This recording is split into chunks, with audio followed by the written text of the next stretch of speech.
Welcome back, brothers. This is so. If you were unaware what happened last week in the wacky world of TNA 2010, Abyss was given Hulk Hogan's WWE Hall of Fame ring. Woo. And Samoa Joe was kidnapped by fat ninjas. I don't like to. Yeah, I don't like to. And that's why I'm joined by Ash. If you want to say hello. yeah. I don't. We don't like to discriminate against fat people, but yeah, they were very fat ninjas, weren't they? Um, But yeah, this now I don't know how long this is going to be because there's literally only 5 matches, but there's like 20 segments. I don't know all the segments, so I'll just remember. I have what I remember. Okay, um, but to kick us off, we have Flair and Styles coming out, calling out Abyss. They want to call out Abyss because obviously they've injured Pope D'Angelo, and they're like, Abyss, you little shit, come out here. You shouldn't have that Hall of Fame ring. And then Abyss like, I should. They're like, fuck off, you shouldn't. He's like, well, Hogan gave it to me. He also comes out to American Made, which just completely dehumanizes Abyss, or just makes him very human. Like, I know that sounds silly, but I know Ash would compare it to Biker Taker. I think it's worse than Biker Taker. So at least with Biker Taker, he had kind of the look. It made sense. I know it doesn't really make sense that he's like a dead man who rides bikes, but like at least he wasn't coming out to like, I've got a feeling that tonight's gonna be good, good. No, you know what I mean? He's at least coming out to fucking Rolling or like the Kid Rock Rolling one. or Kid Rock. Yeah, which yeah, I know Kid Rock hasn't aged well, but since this is I mean, 2010, neither's Limp Bizkit. I mean, yeah, but at least Limp Bizkit isn't a dick compared. It's both new metal. I mean, he is. Yeah, but he Don't isn't. fucking lie.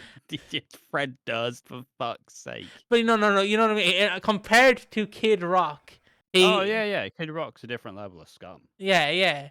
But considering So this it is, doesn't change Fred Durst still also being scum.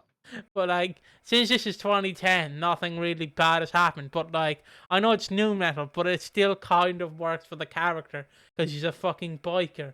With this, it doesn't work. Like I said, it'd be funny. It'd be like if Tech had just come out to like the most campiest song known to man, like as Biker Taker, but like or as everyone calls him, Bugger Red.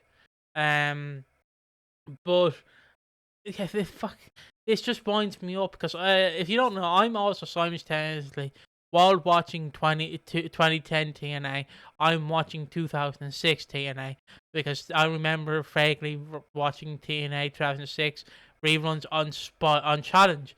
I don't think they reran it. I think they just did select matches from like 2006 2008. They had select matches and stuff, but I vaguely remember some stuff from it.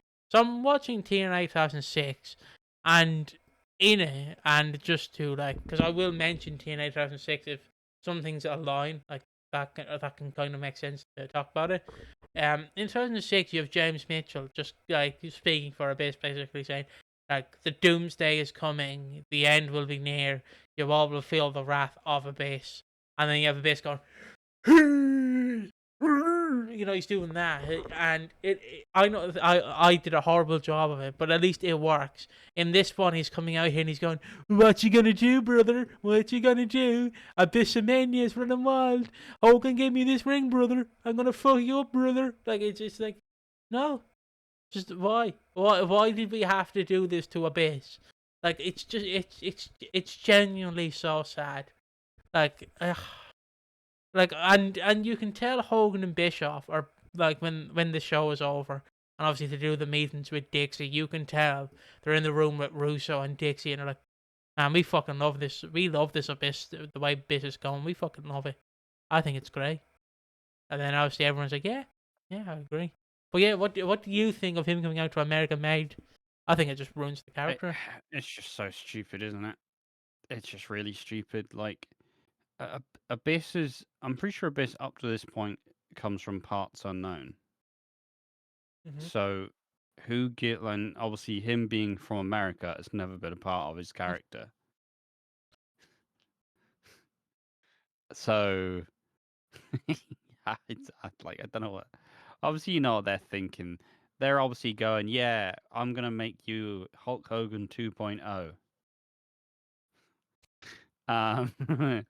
But it's why? Like, I don't know. I feel like Hulk Hogan picked someone who he knew was never even gonna come close to him in Abyss, and therefore nobody can overshadow Hulk Hogan by just being better than him. Because Yeah. why Abyss? Like, and then it's just like because theoretically you don't hate it because it says a lot of the shit that the audience feels of going, why is Abyss a quivering little bitch? And so he's not entirely a quivering little bitch anymore. So he is kind of becoming the monster again, but he's becoming the monster with American Made as his theme. Like, I don't know. It's just the fucking creative is absolute wank. What are you even supposed to do? Like, and just you wait till he starts coming out with a fucking Abyssamania gear, and he starts doing all the Hogan's taunts. It, Because we need to glorify how cool and powerful and legendary Hulk Hogan is in the year of our Lord 2010. He's not been wrestling for years. He's on no, his like 17th hip surgery. well, no, actually, beforehand he was wrestling because remember he did an Australian tour where Flair came out of retirement. So when Hogan, just spoiler alert, later in the segment says Flair's retired, he's not because I think around 08, 09, Hogan does an Australian tour where he just get where he basically does what he did in TNA, but obviously it's a lot looser. He gets a lot more of his friends in, and obviously they all wrestle fucking matches and shit, and that's where Flair first comes out of retirement. Which that is understandable because it's technically a house show because you can technically lie and say it's non-canon. It's not really being filmed for an audience. But yeah, it's basically Hogan. It's basically Terry and his mates World Tour is how I would describe it. I'm not watching the fucking if there's a rip online of the full show. I'm not watching the Australian tours, but I believe it's like the Hogan Down Under tour or some shit. But yeah, so that's where Hogan has been post WWE. Yeah, because I think, and I might be completely wrong, I think after SummerSlam 2006 they wanted to do a program with Hogan and Cena, but I could be wrong. And then Hogan was like, "Am I gonna win?" And then obviously Vince would be like, "No." Yeah, No, I if felt like even after the fucking like if Shawn Michaels, I say that if Shawn Michaels is kicking up a fucking stink, like that obviously that's not a super fucking. I It's a mean, pretty frequent thing, I mean, but I just just raised. that SummerSlam match is just viewed as a general embarrassment. So I mean, I genuinely you see. On the one hand, I think Michaels is a dick for doing it, but it's the fact of the match. The match was supposed to be a trilogy where it was going to be like Hogan wins one, Michaels wins one, and then I assume Hogan wins the final match, which is all right with Hogan and Shawn probably. But the problem is Hogan went, no, we're doing one match and I win, which is understandable. What Michaels went, fuck off. No, why does that benefit me if you win? Because I can't go anywhere with that, and you fuck off to get hip surgery, you prick. Which is why I'll always defend Michaels on that. I'm like, yes, he was an idiot for what he did, but he's justified in his actions, in my opinion, because he fucking was told you're doing a trilogy of matches, and then Hogan went, "We're only doing one. I need to get surgery." To which they had to go, "Oh fuck!" So he has to win. So yes, and Hogan wants to win, and then yeah, uh, honestly, the match is just great for Sean selling. But yeah, that's all I know. Yeah, Hogan Knows Best was also airing around this time, so and he was also doing some other shit. So yeah. But continuing on. Speaking of the Hogan Down Under tour, we have one of his brethren who were probably on that tour. The Team 3D versus the Nasty Boys in a tables match. Woo no, it's woo. always kind of hilarious to think about the whole point of like the whole thing that fucking Bubba will continue to shit talk about is like Like, like in ring psychology, and I said it's mighty rich that basically every Dudley's match starts with a brawl to the outside, which is psychology 101. I mean, it's like if Angle is telling you about ring psychology, you listen. If Bubba Yeah. fucking Ray is telling you about ring psychology, you look at him and go, "Okay, name me one match where you used ring psychology, Bubba. Name me one match where you could Like he fucking wrestled in ECW. like, Like like, the whole point of ECW was basically just counterculture shit. I don't want to like rag on it, but I'm like, generally, tell me one match where Bubba Ray used ring psychology. I know someone's gonna be like, well, there's one time in TNA when he was Bully Ray, but like that cunt has never seen ring psychology in his life. Um, but yeah, Team 3D win after Jesse Neal comes out and helps them because Brother Spike is, or as he's called, Brother Runt in TNA, is probably retired by now. So yeah, so yeah, that's he's pretty much it's Jesse Please can Neal. this be the end of the Nasty Boys in TNA? I think it Please is. can it be the end of this feud? I think it is. Ash. I do not really think. I was gonna say Team 3D. I don't think the Nasty Boys really appear again. But up next, Foley has a segment with Bischoff, and I don't know when this will be released, but in reality, Foley in 2025. Just I'm not going to get into it, but Foley has left the WWE when his Legends contract runs up in summer of 2026. He's not signing a new one because of the political beliefs he has and the political beliefs of the WWE have, and we're not getting into it. But yeah, based Foley, all this is all I'll say. Based What do you mean? Foley. So he's still taking the money for another year and a half? I believe that I For another believe, half a year? his contract ends in summer 2026, but he's not making an appearance. Or so say WWE like Yeah, we you made it seem like he just went, no, no, no, I'm leaving. hold on. Let So me he's just still taking the money. hold on. Let me just fucking give me a second. Let me just read what he said. Right, hold on. Um, parting way. Hold on. Let me just read it to you. Parting ways with WWE. While I've been concerned about WWE's close relationship with the president for several months, I'm not going to name the president, by the way. Especially in the light of his administration ongoing cruel and inhumane treatment of immigrants and pretty much anyone who looks like an immigrant. Reading the president's incredibly cruel comments in the wake of Rob Reiner's death, which, if you don't know, the president basically said Rob Reiner died because he had Trump derangement syndrome, which is what he calls it. Um, so yeah, I no longer wish to represent the company that coddles a man so seemingly void of compassion as he marches our country towards author, president, whatever the fuck that word is. Last night I informed the talent relations. Autocracy. Thank you. Talent relations that I would not be making any appearances in the company as long as this man remains in office. Additionally, I will not be signing a new Legends deal when my current one expires in June. I love WWE. I will always treasure my time with them, and I'm deeply appreciative for all the opportunities they afforded me. In the words of Popeye the Sailor, I stands all I can stand, and I can't stand no more. So he's not signing a new one in June. So yeah, So he's still getting paid till June. I mean yeah, but Obviously, we don't know how the Legends deals work. He from what I know, he will appear in 2K26. He will get WWE action figures until his contract runs out, and any figures that are made.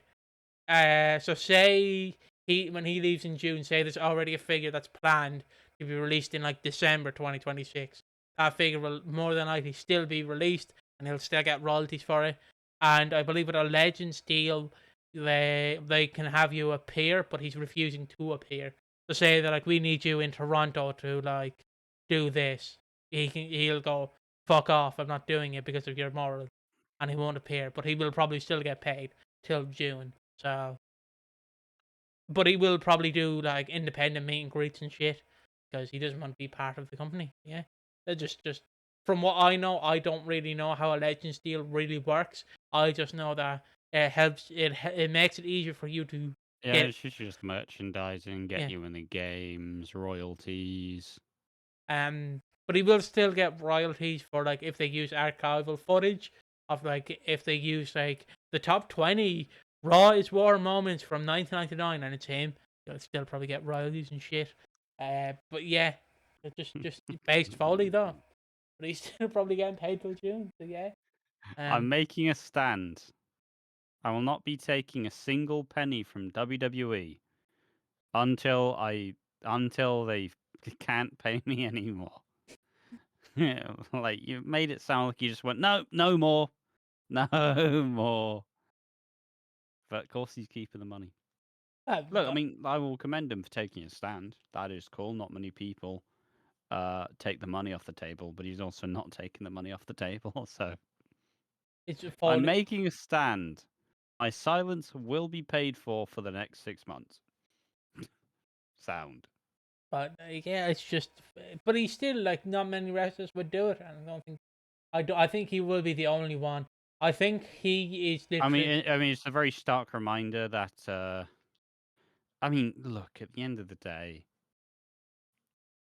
I mean, WWE are making a lot of its positions pretty clear, and we all have to generally, just because a lot of it, a lot of people have their own political views or affiliations, and it's kind of always a stark reminder that probably some of your favorite wrestlers probably have the opposite or the same beliefs as you. So If, I've always kind of maintained this position as like the wrestler, don't don't don't stand the wrestler because you never know what fucking grisly secret's gonna be around the fucking corner. but I will just like say I don't want to make this a whole thing like, but yeah, WWE is pretty much making their stance clear, especially like I mean, very heavily, they like to say they're close with the president. they like to say they Triple work H with is going Saudi. to a bunch of the meetings. They work with Saudi Arabia. They will go where the money is. Well, it's just it is extremely sad for people who do not want politics in wrestling. But I always say politics will be in wrestling as long as wrestling is around because you can't really ignore it, even though it is an escapism. WWE are pretty much going to be like, Triple H was with the president last Thursday having dinner. Let's go. And also, when you look at it, I mean, you even take even like Dusty Rhodes' kind of whole shtick. He's the fucking working man, which is a whole lot easier to vouch for than fucking say blue blood Triple H, for example. It's there's a lot of this shit's very rooted in politics in a way, but yeah, and I will just like finish this point here by saying, um, Foley is like Ireland in the Eurovision, and then everyone else is like England. Because England is not pulling out of the Eurovision, but Ireland is. of And course we're so, not. yeah, apparently, I asked my friend Flora about this, and they said apparently Keir Starmer has already said he's not pulling out of the Eurovision. So, Yes, basically. yeah. Basically just says it's just some milk toast bollocks. Yeah, but my one problem with it is Russia was banned from the Eurovision, but Israel's not. The double standard. I I mean, understand why a money. lot of people share that same opinion. I know the reason, Ash. Money, I know, but it's just, you know, double standard. You can Yes. bribe people away from like that you kill millions of people, but no one will forget it. You know, you can lie and say it's happening, but it was promised to you 800 years ago, the land, but you still are killing millions of people, which should be acknowledged. But anyways, enough about politics and wrestling. That was just a brief point about Foley making a stand in wrestling and doing what many Making a people stand, want. but still taking the money. Well, he's still making a stand at least, in an extent. He still Yeah, has, that is to be admired. I will yeah, acknowledge. like because But it's it just just just feels a little bit like if he just goes, no, I'm not taking any. I'm not going to take any more money from WWE. Then you go, okay, fair enough. and it's also he said until the But administration is also, over. it's just the general like wrestling kind of like people will make a stand but not go after the bottom line. That's generally, I'm protesting, but I'm also still going to go. I'm on strike, but I'm also still going to reconvene with the bosses and say that I'm strike. Like, But also, if you look at it in comparison, you have Punk who claimed he would never wrestle in Saudi, and then like Saudi went 50 mil, and he went, "Ooh, I always like Saudi Arabia. I always like them." Yeah, but yeah, we do not follow Saudi. We do not support their actions or anything. But to quote what they said on the first Saudi show, they're progressive now. Women drive. They do drive now. Yeah, they do drive now, which is one of my favorite running jokes. Ash always tells me about the Saudi shows is that because it's such a stupid line, but it's so funny to imagine K- just Finch in the headset. Go on, Cole, get in that fucking line, get in that line. Having women have really restrictive guardianship laws, they drive now. Look, guys. You may have been mad at us for coming here, and yes, they did kill a journalist, but did anyone know the journalist? It could be a lie. And look, they drive now. Women drive. Progressive. You know? Yeah, they kill gay people, but progressive, they drive. I'm just saying. Not bad. It's like, yeah, good guys, good one. But continuing on, enough of this. We have one dirty bitch. She defeats what a segment to go from talking about Saudi Arabia with women to doing what a Saudi man tells a woman. One dirty bitch defeats Daphne via DQ. So yeah, Daphne afterwards, like I don't like calling out like the fakest of fakest, but those fucking shots she was hitting ODB with a broom was like she was barely hitting her ankle. She was hitting like the ring post. And also Daphne is we probably mentioned it before, but Daphne is a tragic story in wrestling. Another Um, person who has failed by the wrestling industry. yeah, watching her like stint in WCW 2000 via Wrestling Bios, I've appreciated Daphne, and even in 2010 TNA, I appreciate Daphne. It's tragic what wrestling did to both her and Ashley Massaro. I'm trying to think of someone else, but I can only think of those two at the moment. It's generally pretty sad because it like we might have like praised Foley for what he did and also tried to make fun of him because he's still taking the money, but it is generally sad the two sides of wrestling where some people will get the rosy of rosy, bad stuff will happen but not as bad, and then you have the utter shit where it is just depressing. Yeah. Um, there should really be like a retirement fund for wrestlers or like to help them. You know what I mean? I know that sounds silly, but I just think you should have something like that for them. They are really laying their body on the line for you. The least you could do is have like some sort of system where after they're retired, they can still like be financially covered. I don't know who would do it, but it would be nice. Not WWE. No, apparently WWE, and I might be wrong, but apparently they will say you have a mental breakdown. From what now it might be changed because of TKO, but I believe they used to so like if you had a mental breakdown and you're going into rehab, even if you worked They will pay for rehab. yeah, they will pay for rehab. That's what I'm saying. Like if you worked there, obviously, like if Kazarian for some reason went to rehab, they're not paying Kazarian. You know, No. they're not paying for his. I mean, it's like how famously Maven like had to go to rehab, and obviously WWE paid for it. Yeah, yeah, which yeah, it's just they do care sometimes, but not all the time. And to think we talked about him in this show because he does appear later on as well. Hogan, we could have had a union in wrestling if it wasn't for fucking Hulk Hogan. No, probably still wouldn't have happened had Hogan not stepped in, but we could have had a union. We could have had some sort of a union. But continuing on, we've yeah, I forgot to mention the segment with Foley. Foley comes into Bischoff, and Bischoff's like, "Where's the suit?" And Foley's like, "It's in the hotel. Just go get the suit, please." And Foley is off to get the suit, and then Bischoff calls Jarrett in, and he's like, "Jarrett, I want you to go to the ring. I'm gonna say something to you in the ring."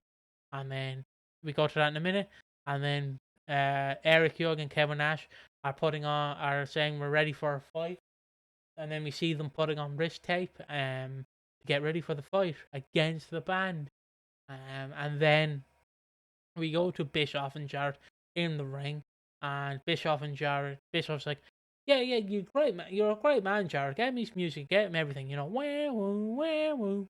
And then he's like, Jared, but you didn't use the bat. You were supposed to use the fucking bat, and you didn't use the bat. So instead, you're gonna flip burgers. Alright? Somehow he's still gonna go over the burgers somehow, but he will win. True. And I did message you this, but I will just say again to bring in my TNA 06 watching of it.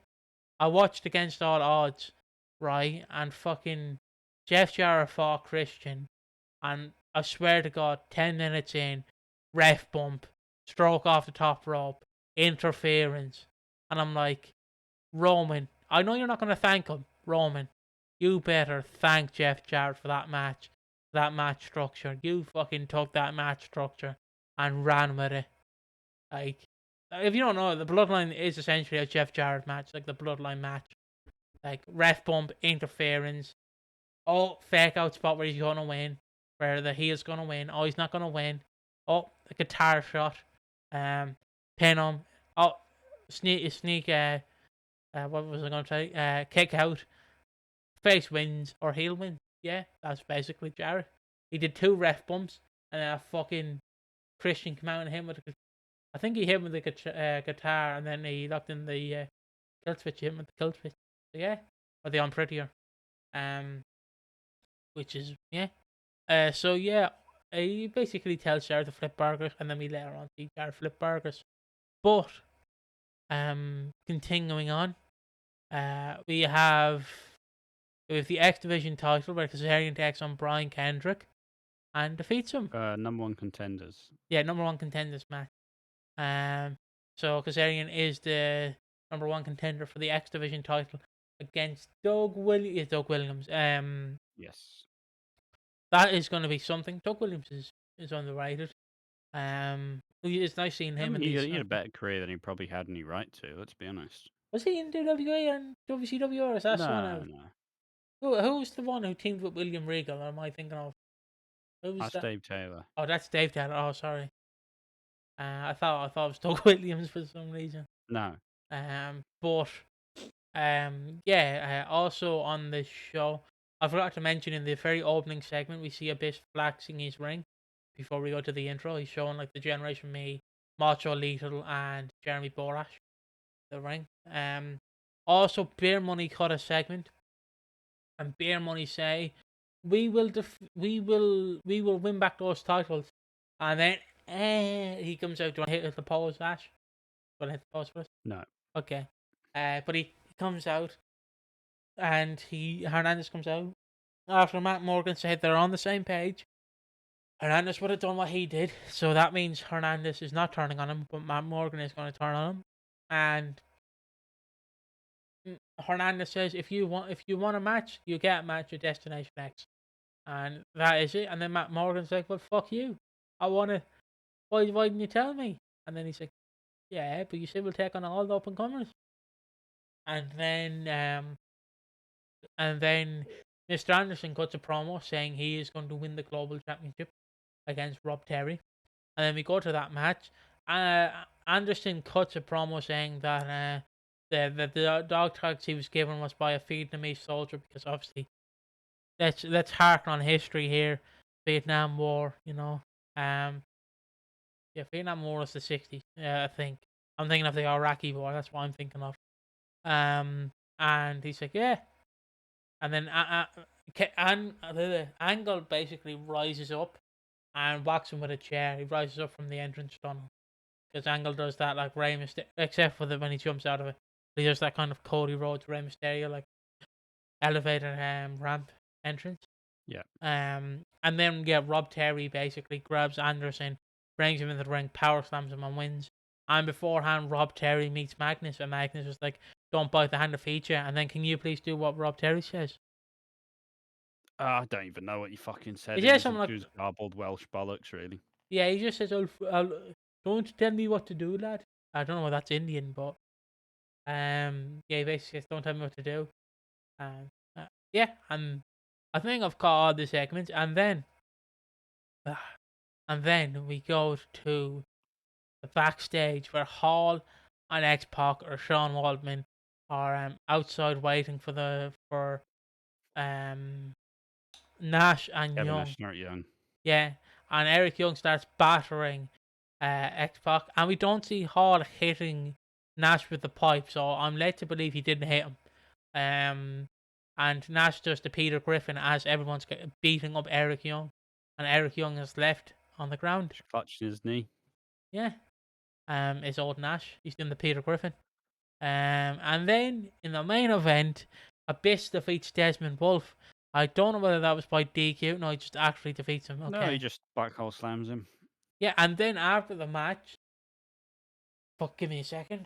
After the match, Hogan, Desmond Wolf, AJ Styles, and Ric Flair come out and beat up Hogan, or beat up Abyss and handcuff him. Which Hogan comes out, and then the three of them beat up Hogan, to which then Hogan blades, and you can tell Hogan blades because they hit him with a ring, and then you very clearly can see Hogan on the camera going like that to his head.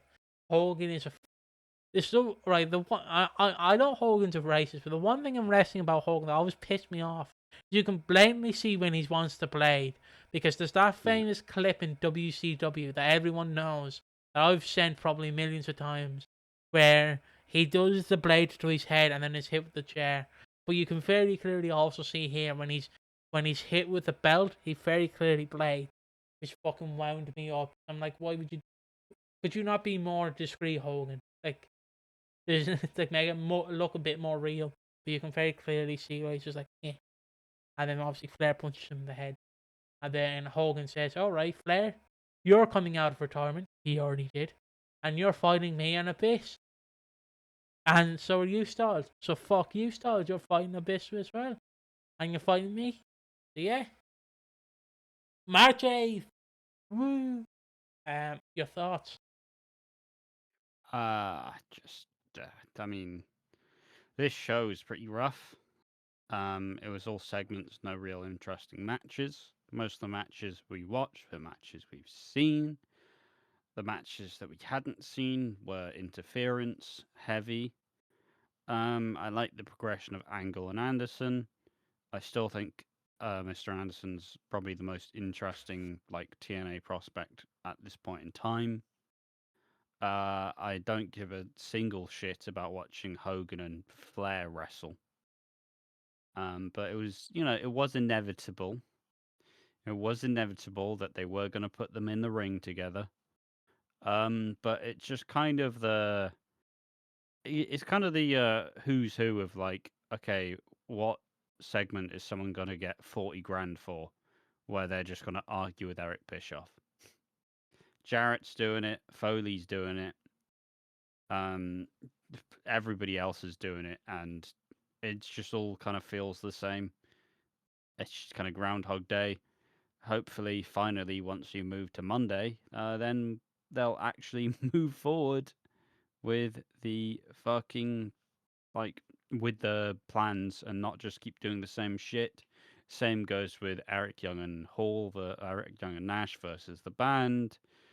It's just all just kind of coated in this pretty fucking boring, just like sludge that we just have to sit through because obviously that's the part of the fucking goal. But also, I don't know, the vision is just so out of whack at this point in time. It's kind of insane. Yeah. I feel like that's where we're gonna leave it for today's episode. Um, yeah. I didn't mind this episode. There was too many segments. But yeah. I guess we'll see you in the next one. Bye bye. Bye bye.